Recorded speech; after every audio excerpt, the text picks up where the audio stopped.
Hello नमस्कार सुप्रभात मेरे प्यारे साथियों। स्वागत करता हूं आप सभी का राधे क्लासेज के यूट्यूब चैनल पर। प्यारे साथियों, आशा करता हूं आप सभी स्वस्थ होंगे। साथियों, पिछली क्लास में हमने राजस्थान इतिहास, कला व संस्कृति, भूगोल से संबंधित कुछ महत्वपूर्ण प्रश्नों पर चर्चा की थी। साथियों, आज की सीरीज को आगे बढ़ाते हुए हम राजस्थान इतिहास, कला, संस्कृति व भूगोल से संबंधित कुछ और महत्वपूर्ण प्रश्नों पर चर्चा करेंगे, जो या तो पिछले एग्जाम्स में पूछे गए हैं या फिर पूछे जा सकते हैं। तो साथियों, देरी ना करते हुए क्लास को आगे बढ़ाते हैं। राजस्थान की किसी भी भर्ती परीक्षा की तैयारी करने वाले छात्रों के लिए ये राजस्थान जीके के प्रश्न काफ़ी महत्वपूर्ण रहने वाले हैं। इन्हीं प्रश्नों में से कोई ना कोई प्रश्न आपको एग्जाम में देखने को मिलेगा। तो प्यारे साथियों, क्लास को स्किप मत करना, क्लास को पूरी देखना। और यदि आपने अभी तक हमारे चैनल को सब्सक्राइब नहीं किया हो तो चैनल को सब्सक्राइब कर देना और बेल आइकन को प्रेस कर देना, ताकि आप तक हमारे लेटेस्ट वीडियो पहुंचते रहे। तो प्यारे साथियों, देरी ना करते हुए आगे बढ़ते हैं। सेशन को शेयर कर देना, क्लास को शेयर कर देना, ताकि ज़्यादा से ज़्यादा विद्यार्थियों तक यह वीडियो पहुंच सके। तो चलते हैं साथियों आज की क्लास में, आज के प्रश्न पर।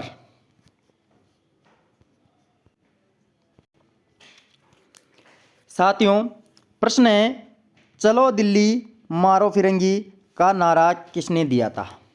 चलो दिल्ली मारो फिरंगी का नारा किसने दिया था? सुभाष चंद्र बोस, मोती खां, तिलक राम, शिवनाथ सिंह या अनुत्तरित रहने वाला है? तो साथियों, अंत में कमेंट देके बताना कि आपके कितने प्रश्न राइट निकले, कितने प्रश्न सही निकले। तो बताइए प्यारे साथियों, इस प्रश्न का जो राइट आंसर है, राइट आंसर क्या होने वाला है? चलो दिल्ली मारो फिरंगी का नारा किसने दिया था रे साथियों? किसने दिया था? जल्दी बताना मेरे प्यारे साथियों। चलो दिल्ली मारो फिरंगी का नारा तो किसने दिया था? शिवनाथ सिंह ने दिया था। किसने दिया था? शिवनाथ सिंह, जो आसोप का ठाकुर था। कहाँ का ठाकुर था रे? आसोप का ठाकुर था शिवनाथ सिंह। इस आसोप के ठाकुर शिवनाथ सिंह ने कौन सा नारा दिया था? चलो दिल्ली मारो फिरंगी का नारा दिया था। अरे शिवनाथ सिंह के नेतृत्व में एरिनपुरा के सैनिक कब 23 अगस्त को, कब 23 अगस्त को क्रांति प्रारंभ कर देते हैं। 23 अगस्त 1857 को क्रांति का बिगुल बजा देते हैं। यहाँ पर जो क्रांतिकारियों का नेतृत्व किया था वो शिवनाथ सिंह ने किया था, और इनके जो साथ था, साथ शीतल प्रसाद वो मोती खान ने दिया था। किसने दिया था? शीतल प्रसाद व मोती खान ने। यहाँ के जो क्रांतिकारी थे वो चलो दिल्ली मारो फिरंगी का नारा देते हुए दिल्ली की तरफ कूच कर गए थे, दिल्ली की तरफ चल गए थे। रास्ते में रेवाड़ी के पास में अंग्रेज अधिकारी था गेरार्ड। उस अंग्रेज अधिकारी गेरार्ड ने इनको घेर लिया था। वो तारीख है प्यारे साथियों 16 नवंबर। 16 नवंबर के दिन अंग्रेज अधिकारी गेरार्ड ने इन सभी को घेर लिया था। यहाँ पर कहते हैं युद्ध होता है। इस युद्ध के अंदर जो अंग्रेज अधिकारी था गेरार्ड, वो गेरार्ड मारा जाता है। लेकिन इस युद्ध के अंदर जो क्रांतिकारी थे वो क्रांतिकारी शिवनाथ सिंह के नेतृत्व में हार जाते हैं। चलते हैं साथियों अगले प्रश्न पर।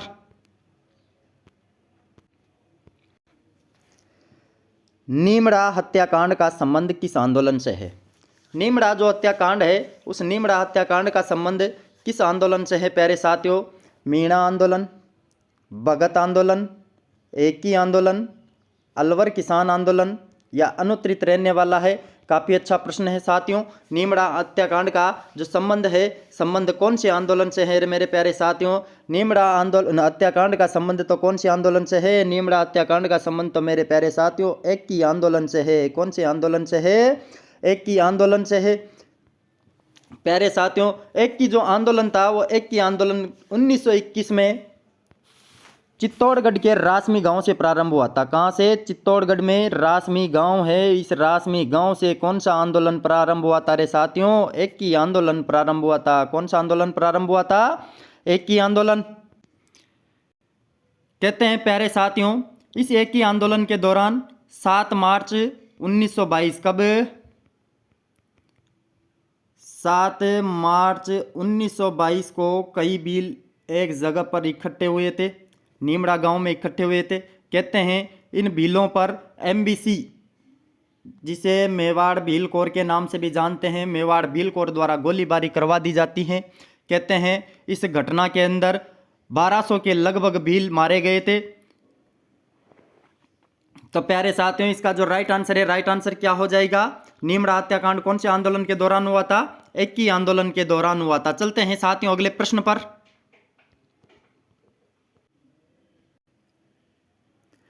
दत्तानी युद्ध निम्न में से किस किस के मध्य हुआ था? दत्तानी का जो युद्ध है वो युद्ध किस किस के मध्य हुआ था साथियों?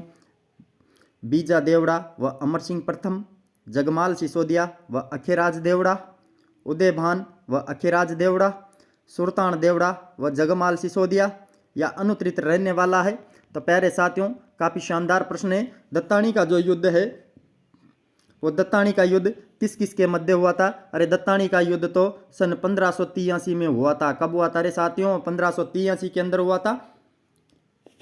किस किस के मध्य हुआ था? अरे दत्तानी का युद्ध तो सुल्तान देवड़ा व जगमाल सिसोदिया के बीच में हुआ था। किस किस के बीच में हुआ था? सुल्तान देवड़ा व जगमाल सिसोदिया। सुल्तान देवड़ा तो सिरोही का शासक था। कहाँ का शासक था रे? सिरोही का शासक था। तो प्यारे साथियों, इसका राइट आंसर क्या हो जाएगा? ऑप्शन नंबर 4 हो जाएगा। क्या हो जाएगा? ऑप्शन नंबर 4 हो जाएगा। चलते हैं साथियों अगले प्रश्न पर। ब्रिटिश संसद के हाउस ऑफ कॉमन्स में शेखावाटी किसान आंदोलन के समर्थन में किसने आवाज़ उठाई थी? अरे जो ब्रिटिश संसद का हाउस ऑफ कॉमन्स है में शेखावाटी जो किसान आंदोलन थे, इस आंदोलन के समर्थन में किसने आवाज़ उठाई थी साथियों? A V Alexander, sir Pethick Lawrence, A G G Holland, Stafford Cripps, या अनुत्तरित रहने वाला है? तो प्यारे साथियों, बताना इसका जो राइट आंसर है, राइट आंसर क्या रहने वाला है? अरे ब्रिटिश संसद के अंदर किसने आवाज़ उठाई थी? अरे ब्रिटिश संसद के अंदर तो सर पैथिक लॉरेंस ने आवाज़ उठाई थी। किसने उठाई थी? सर पैथिक लॉरेंस ने ब्रिटिश की जो संसद है हाउस ऑफ कॉमन्स में शेखावाटी जो किसान आंदोलन था, इस आंदोलन के संबंध में आवाज़ उठाई थी सन 1925 में। कब उठाई थी? सन 1925 में आवाज़ उठाई थी। कहते हैं जो सीकर का ठिकानेदार था राव कल्याण सिंह, इस कल्याण सिंह ने 25% से 50% भू राजस्व बढ़ा दिया था। 25 से 50 भू राजस्व 25 से 50 कर दिया था, जिसके विरोध में जो किसान थे, किसानों ने आवाज उठाई थी, आंदोलन किया था। चलते हैं साथियों अगले प्रश्न पर।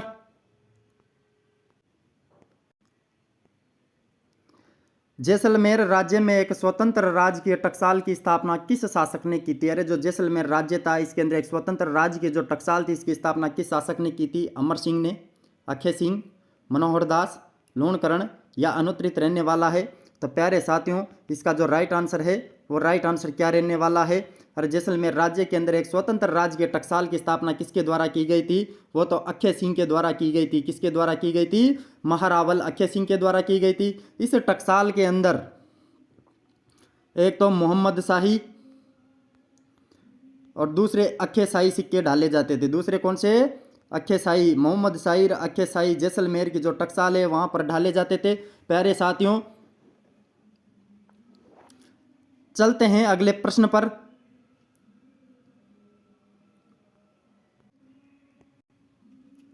वनस्थली विद्यापीठ की स्थापना किसने की थी? वनस्थली विद्यापीठ की स्थापना किसने की थी रे साथियों? राम सिंह दित्ते ने, जमनालाल बजाज ने, हीरालाल शास्त्री, स्वामी विवेकानंद, या अनुत्तरित रहने वाला है?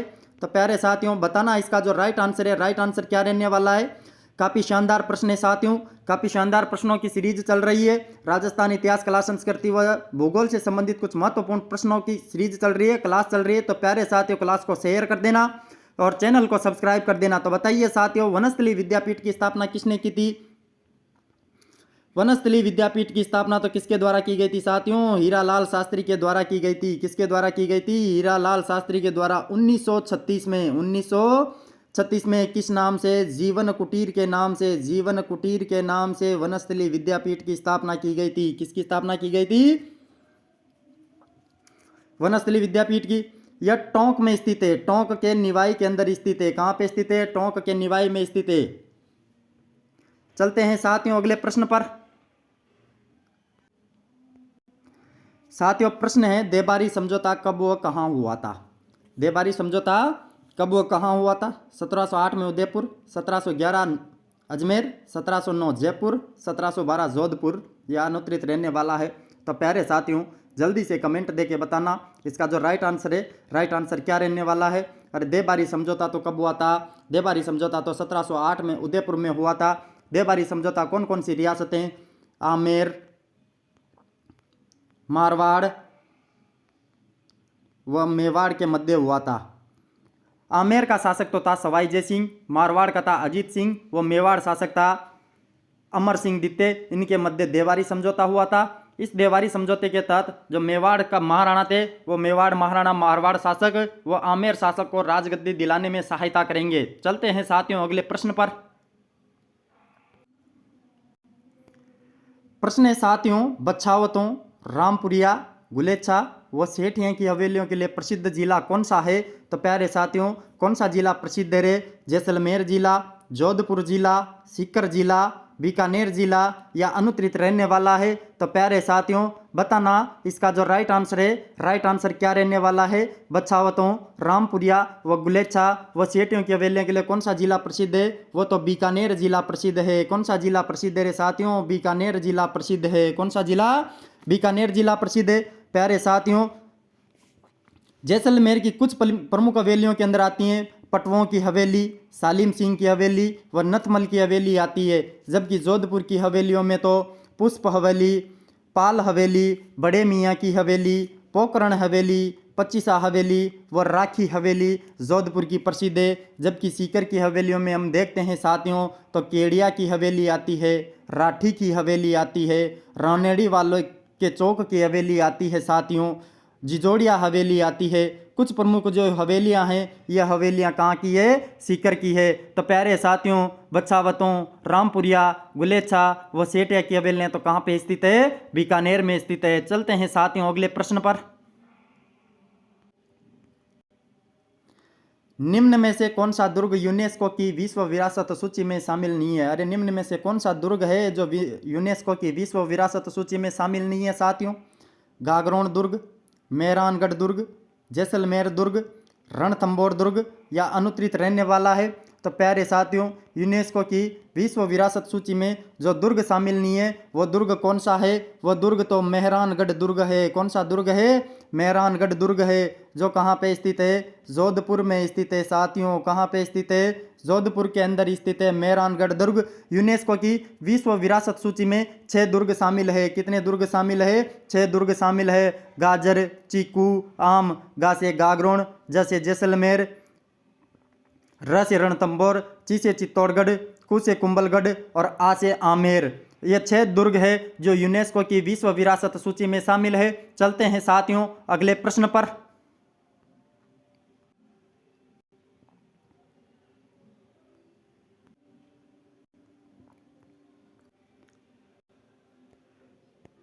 प्रश्न है साथियों, राजस्थान में तेरापंथ जैन संप्रदाय की स्थापना किसने की थी?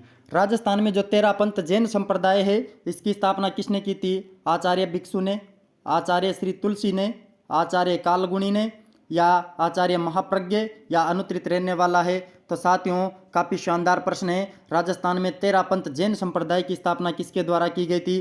अरे राजस्थान में तेरापंथ जैन संप्रदाय की स्थापना तो आचार्य भिक्षु के द्वारा की गई थी। कब की गई थी रे साथियों? सन 1760 में की गई थी। कब की गई थी? सन 1760 में की गई थी। चलते हैं साथियों अगले प्रश्न पर।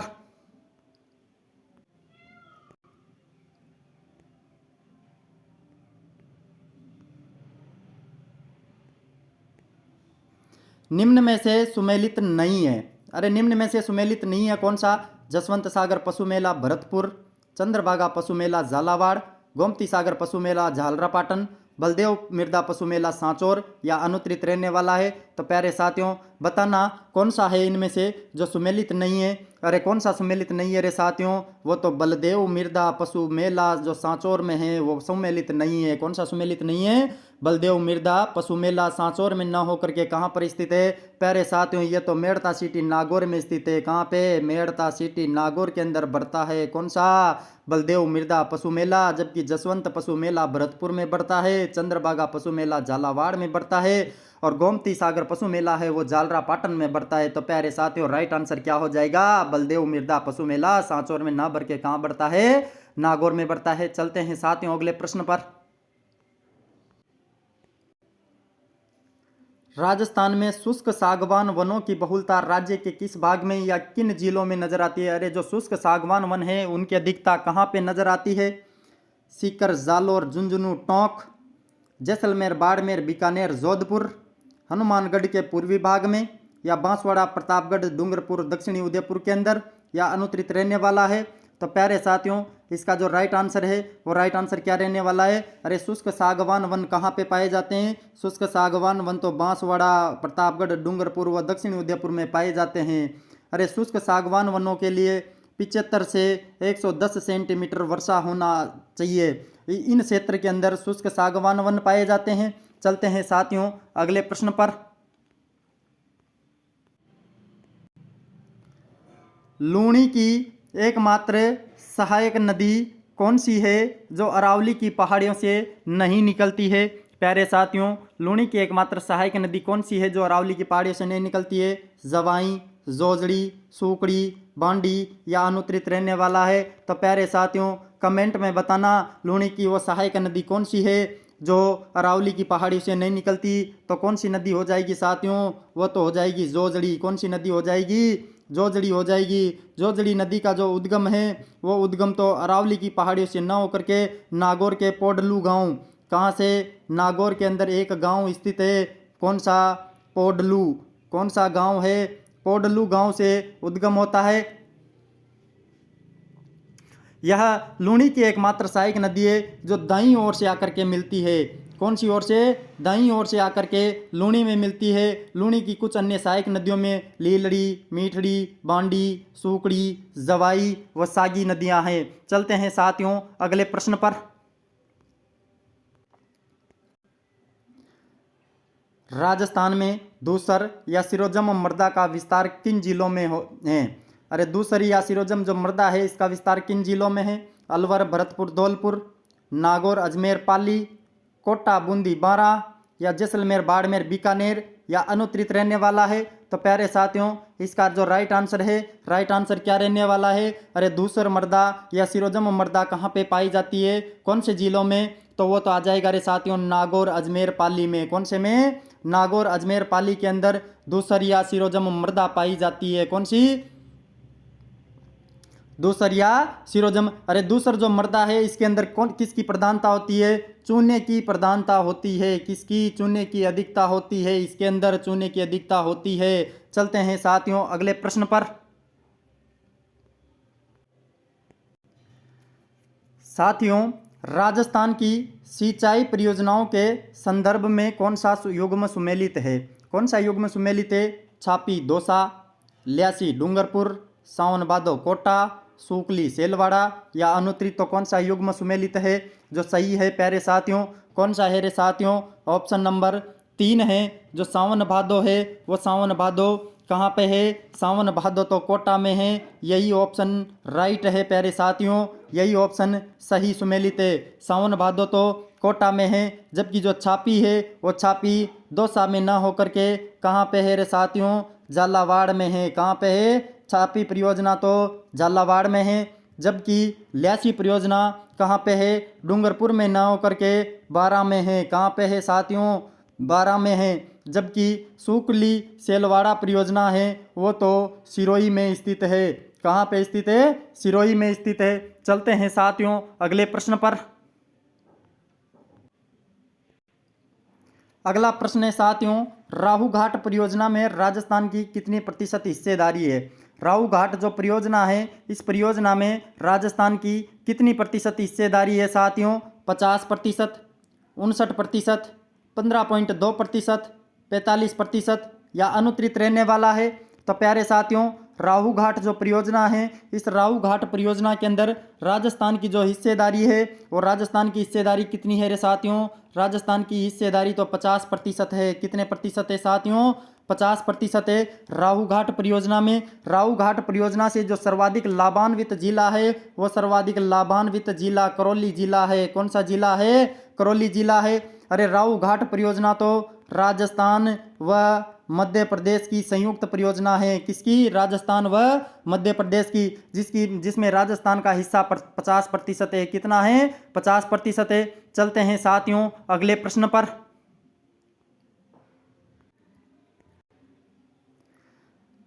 राज्य में सर्वाधिक बकरियां किस जिले में पाई जाती है? साथियों, राज्य में जो सर्वाधिक बकरियां हैं, बकरियां किस जिले में? बाड़मेर में, जैसलमेर में, बीकानेर में, सीकर में या अनुत्तरित रहने वाला है? तो प्यारे साथियों जल्दी से बताना इसका राइट आंसर क्या रहने वाला है। राज्य में सर्वाधिक बकरियां कौन से जिले में पाई जाती है? कौन से जिले में पाई जाती है रे साथियों सर्वाधिक बकरियां? अरे सर्वाधिक बकरियां तो कौन से जिले में? बाड़मेर जिले में पाई जाती है। कौन से जिले में पाई जाती है साथियों सर्वाधिक बकरियां? तो बाड़मेर जिले के अंदर पाई जाती है। कौन से जिले में पाई जाती है? बाड़मेर जिले में। जबकि न्यूनतम बकरियां कौन से जिले में? न्यूनतम बकरियां तो धौलपुर में पाई जाती है। न्यूनतम तो धौलपुर में। जबकि सर्वाधिक कहाँ पे? न्यूनतम तो धौलपुर में पाई जाती है। जबकि सर्वाधिक बाड़मेर में पाई जाती है। प्यारे साथियों राजस्थान बकरियों में पशु संपदा की दृष्टि से प्रथम स्थान पर है। राजस्थान में सर्वाधिक जो पशुधन है वो बकरियां हैं। क्या है साथियों? सर्वाधिक पशुधन में बकरियां आती है। प्यारे साथियों आज की क्लास में हमने राजस्थान इतिहास, कला, संस्कृति व भूगोल से संबंधित कुछ महत्वपूर्ण प्रश्नों पर चर्चा की जो पिछले एग्जाम्स में पूछे गए हैं या एग्जाम में पूछे जा सकते हैं। तो प्यारे साथियों आप कमेंट देके बताना आपके इन प्रश्नों में से कितने प्रश्न सही निकले, कितने प्रश्न गलत निकले। प्यारे साथियों यदि आपको क्लास अच्छी लगी हो तो क्लास को शेयर करना, चैनल को सब्सक्राइब करना और बेल आइकन को प्रेस कर देना ताकि आप तक हमारे लेटेस्ट वीडियो पहुँचते रहे। धन्यवाद।